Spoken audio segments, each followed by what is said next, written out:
Before you beg someone to stay, pause for a moment and breathe. Ask yourself a question that most people avoid. Why am I so afraid of someone leaving me? Not why they left, not what they said, not what you could have done differently, but why your entire inner world collapses. The moment someone pulls away, this fear isn't new. It didn't start with this person. It didn't start with this relationship. It has been living inside you for years, quietly shaping your reactions, your choices, and your desperation to be chosen. Osho often said that we mistake attachment for love, and this illusion makes us suffer endlessly. When someone walks away, you don't grieve the person, you grieve the identity you built around them. You grieve the version of yourself you only know how to access through their presence. And so, when they distance themselves, your mind whispers, "Without them, I am nothing." But that is not the voice of love. That is the voice of fear. Fear of abandonment. Fear of rejection. Fear of not being enough. Fear of losing the small emotional certainty your ego clings to. And yet, do you know the most painful part? You begin to lose yourself long before they leave. You shrink a little each time you silence your truth just to keep the connection alive. You betray yourself every time you stay quiet to avoid conflict. You bend, you break, you twist into shapes you were never meant to fit all, so you don't feel the sting of being left behind. But Osho reminds us, anything that requires you to abandon yourself is already a loss, even before the goodbye arrives. So here is the truth you avoid. You don't beg someone to stay because of love. You beg because of fear. Because staying with yourself feels unfamiliar. Because choosing yourself feels terrifying. Because silence feels like abandonment, when in reality, it is the beginning of your inner freedom. When someone begins to walk away, your mind panics. It clings, it chases, it bargains, it promises to change. Not because this connection is sacred, but because losing it triggers every unhealed wound you've carried since childhood. And suddenly, this person is no longer just a person. They become a mirror reflecting every insecurity you've never faced. This is why Osho teaches, when someone leaves, they take only themselves. The pain comes from what you believed they completed inside you. So before you beg someone to stay, stop. Stop long enough to hear your own breathing. Stop long enough to feel where the fear lives inside your body. Stop long enough to question whether it is really them you want or the attachment you built around the idea of them. Because if someone can walk away, they were never your anchor. If someone can leave you emotionally, they were never your home. If someone can disappear without looking back, then your soul was never safe in their hands. This is not the end. This is the doorway to your awakening. When someone begins to pull away, something ancient awakens inside you, a fear so old it almost feels like memory. Your chest tightens, your breath shortens, and your entire body responds as if you are in danger. That's because, in your unconscious mind, rejection isn't just emotional pain. It feels like extinction. Osho explains that the ego depends on attachments to feel real. Without someone validating you, wanting you, choosing you, the ego begins to collapse. And so it fights, desperately. You don't beg because you are weak. You beg because your nervous system is conditioned to associate loss with survival. Since childhood, you learned to secure love by performing, pleasing, overgiving, and holding on even when the love you received was inconsistent, painful, or conditional. When someone threatens to leave now, the same old wound opens. If they leave, it means I'm not enough. This belief, hidden deep in the subconscious, takes control of every thought, every reaction, every impulse. You start imagining conversations that never happened, searching for signs you missed, replaying every word, every glance, every silence. You create narratives where everything is your fault, because taking responsibility, even irrational responsibility, feels less terrifying than accepting the truth that you never had control in the first place.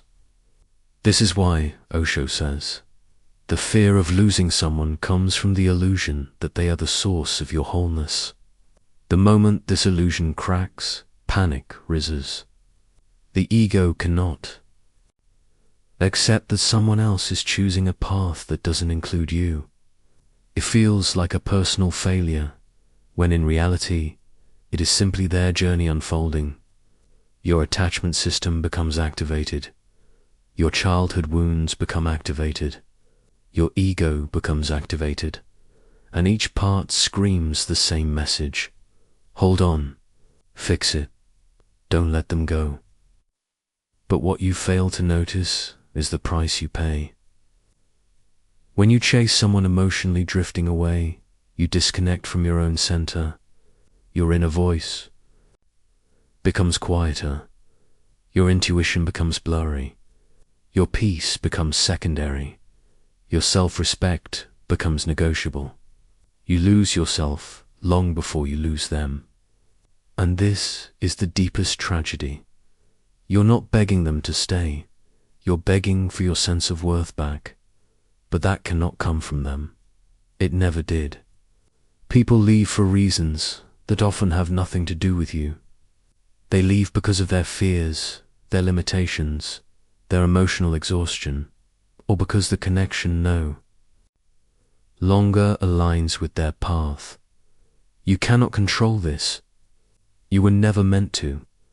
The only thing you can master is how you meet yourself in these moments of contraction. When someone walks away, the universe is not punishing you. It is redirecting you. It is detaching you from what cannot sustain your growth. It is pushing you into your own depth, your own healing, your own expansion. So instead of asking, why are they leaving? Begin asking, why was I so afraid of being alone? That answer holds the key to everything that comes next. There is a moment, quiet, almost invisible, when you realize someone you care about is slipping away. It doesn't happen all at once. It begins in the pauses between their replies, in the shift of their tone, in the way their presence starts to feel like absence wearing a mask. And suddenly, every part of you becomes hyper-alert, scanning them like a crime scene, searching for clues, reasons, explanations. But deep down, the pain you're feeling isn't just about them. It's about you. It's about something older than this relationship, something that was living inside you long before they came. Osho says that pain intensifies when you project your identity onto someone else. When they pull away, it feels like they are taking parts of you with them. Your value, your certainty, your emotional security. But the truth is uncomfortable. You gave them access to places inside you that were never meant to depend on another person. You let them become the mirror through which you saw your worth. So when the mirror begins to crack, you panic, not because you're losing them, but because you're losing the reflection of yourself you had placed in their hands. This is why distance triggers anxiety. This is why silence feels like punishment. This is why the fear feels so raw, so physical, so consuming. You are not just afraid of losing the connection. You are afraid of facing the empty space within yourself that the relationship kept you distracted from. People rarely admit this out loud, but emotional closeness often acts as a bandage. It covers wounds, abandonment wounds, rejection wounds, self-worth wounds, and it creates a temporary illusion of wholeness.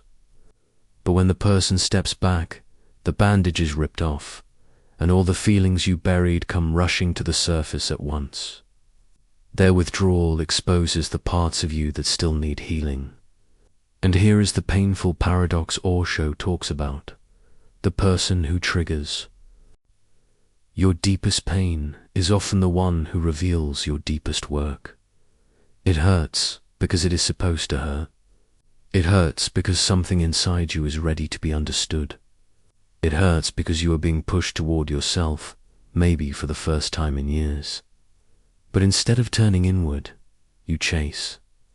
Instead of listening to your own heart, you try to read theirs. Instead of facing your own emptiness, you cling to someone who is already halfway out the door. You tell yourself, if I can make them stay, this feeling will stop. But the truth is that even if they came closer, the wound inside you would still remain untouched. The distance hurts because it exposes your dependence. Their silence hurts because it mirrors your own inner silence, the silence you've been avoiding. Their absence hurts because it reveals how terrified you are of being with yourself. Osho says that real freedom begins when you stop expecting others to carry what only you can heal. Love should expand you, not shrink you. Connection should nourish you, not deplete you. And anyone who walks away is simply showing you the part of your identity that was resting too heavily on someone else's shoulders. The pain is real, yes, but the story you attach to it is optional. And once you separate the two, a new kind of clarity begins to rise. The kind that transforms your fear into understanding, your dependency into strength, and your heartbreak into awakening. There is a quiet truth most people never realize, until life forces them to face it. Holding on to someone who is already leaving hurts far more than letting them go. The mind doesn't want to believe this, of course. The ego insists that if you try harder, love more, explain better, prove your worth, they will return. But Osho says something radically honest. When you cling, you don't save the relationship. You strangle your own soul. The suffering doesn't come from their departure. It comes from your resistance to the departure. When you cling to someone drifting away, you create an internal war between reality and the story you desperately want to believe. Reality says, they're detaching. But your mind says, maybe if I fight harder, I can keep them. This tension, this refusal to accept what is, becomes the source of nearly all emotional pain. The ego hates losing control. It hates endings. It hates uncertainty. So it convinces you that holding on is noble, loyal, romantic, spiritual, when in reality it is just fear, dressed in beautiful language. You don't hold on because you love them. You hold on because you fear the emptiness that might appear when they leave. Osho explains that attachment is not love. Attachment is dependency, and dependency always comes with suffering. When you cling, you unconsciously declare, without them, I am not enough. Without them, my life has no meaning. Without them, I don't know who I am.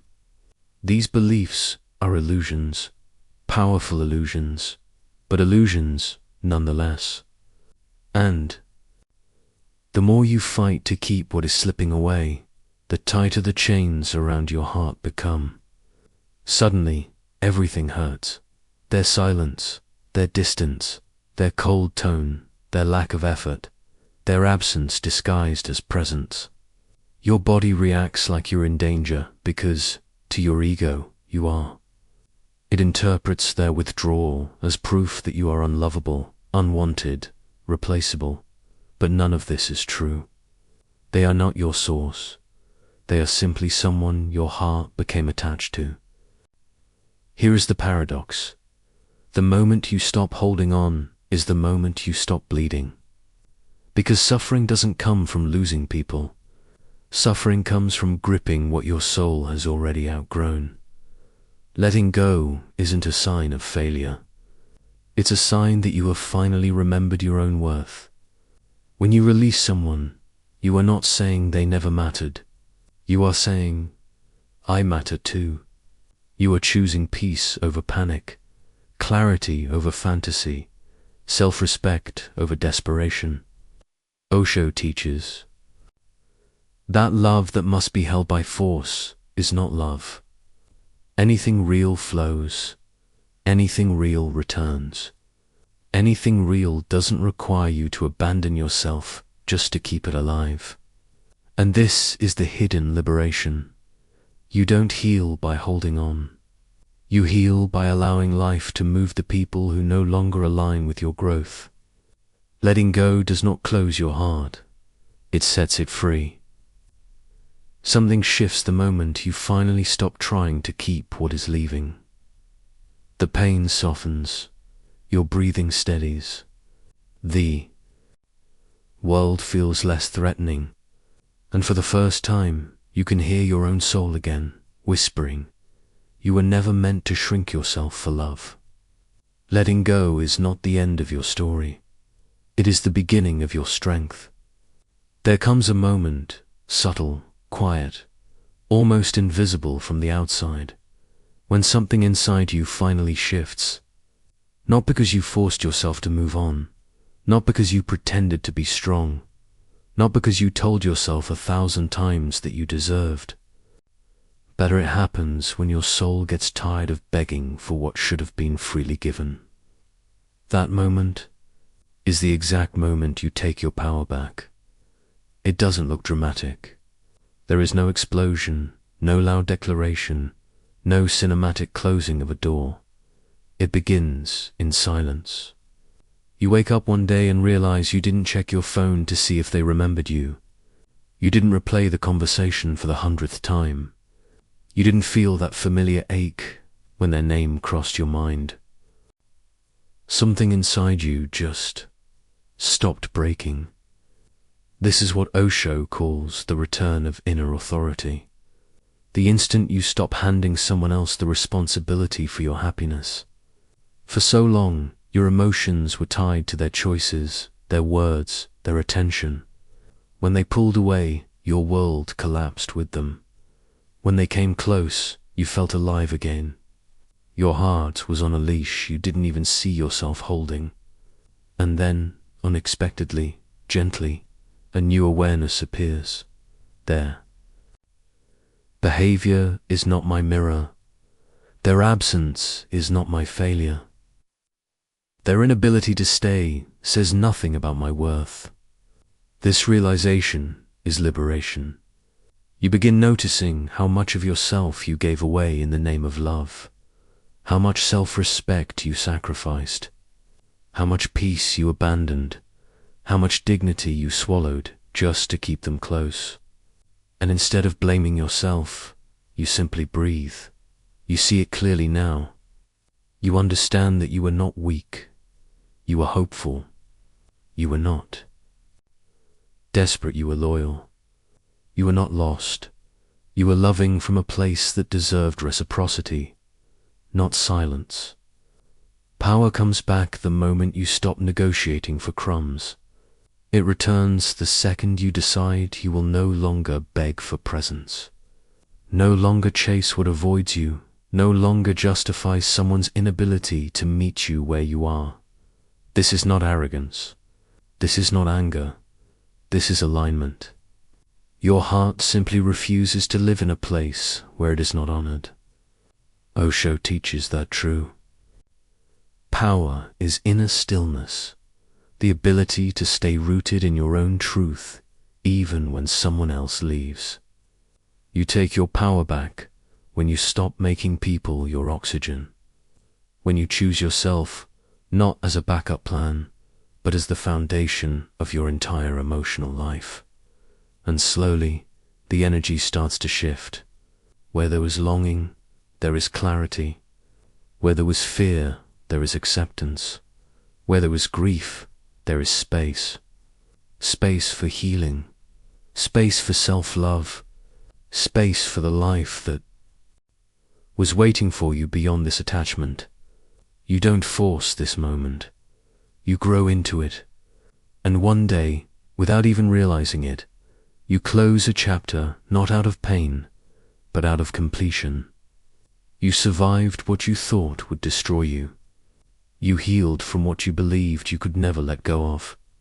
And now, standing in a deeper awareness of yourself, you do not rise with bitterness, you rise with softness. Because true power doesn't harden you, it frees you. The moment you stop trying to be chosen is the moment you choose yourself. And from that moment on, your story changes. If you've stayed with me until this moment, it means something inside you is already changing. Maybe a part of you finally understood that letting go is not abandonment, it is freedom. Maybe, for the first time, you felt that inner whisper saying, I deserve more than waiting for someone who isn't choosing me. And if this message touched you in any way, even the smallest way, then don't walk away from this. Feeling, honor it. Hold it gently. This is the beginning of your healing, of your awakening, of the life you were meant to step into long before someone else made you feel small. So here's what I want you to do. Not for the algorithm, not for me, but for your own journey. If this video spoke to your heart, subscribe to the channel. Not because you should, but because you're choosing to stay close to the kind of wisdom that supports your growth, not your pain. Comment below, I choose myself. Write it as a declaration, as a contract with your own soul. When you put it into words, you take the first step toward a new emotional life. Leave your like. It may seem small, but it helps this message reach someone else who's drowning in silence, thinking they're alone. Your click becomes a lifeline for them. And before you go, watch the next video that's appearing on your screen now. It continues exactly where this message leaves off, guiding you even deeper into clarity, healing, inner strength, and emotional freedom. You don't have to keep chasing. You don't have to keep breaking. There is a different life waiting for you, and you just started walking toward it. I'll meet you in the next video.